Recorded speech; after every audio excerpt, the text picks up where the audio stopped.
How do you know if you're ready? Your practice tests, Jackie, your practice tests don't lie. If you take your practice tests seriously, if you don't cheat on them, if you time yourself, and if you don't, let yourself do any, I mean, in the demon, if you time yourself, like the demon won't let you cheat. So if you time yourself and you take your practice test seriously, those scores are gonna predict what you should be able to score on an official scored LSAT.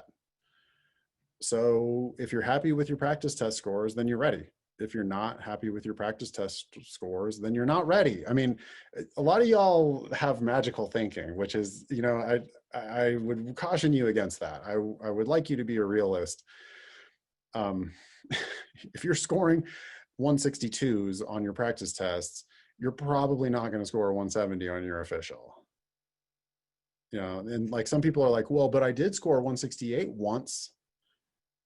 And okay, great. I mean, yeah, I won't be surprised if you score 168. I won't be surprised if you score 170. But if you've been averaging 162, then if I had to bet on what your score was going to be, I would bet 162 because that's the average of your most recent 5 or 10 practice tests or whatever.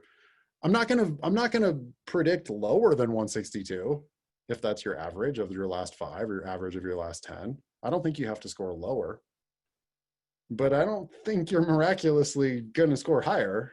I mean, you could, but there's going to be a range of scores, and that range of scores that you've been scoring on your practice tests, well, that's what your official test is likely to look like. So I think it's real easy to tell whether you're ready or not.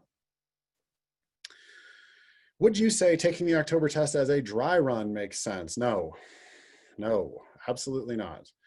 We have 90 something practice tests in the demon. Do those if you want a dry run. Show up to our proctored tests on Saturdays, or meet other people in the class and do your own practice tests. Do not go take the official test as a dry run. You're limited in the number of attempts you can take, 3 in a year. It also costs you $200. It also shows up on your official record. What's the point of taking it if your practice tests don't indicate you're ready? It's not going to feel dramatically different. You can go to the LSAC's digital familiarization tool if you want to see what their shitty format looks like.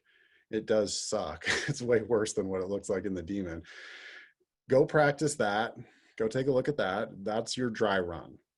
You can take a practice test over there. You can take a couple practice tests over there. Go do that. That's fine. But do the bulk of your studying in the demon and take your practice test seriously. And those are your dry runs. You don't need to take the official test for $200 to give yourself the experience of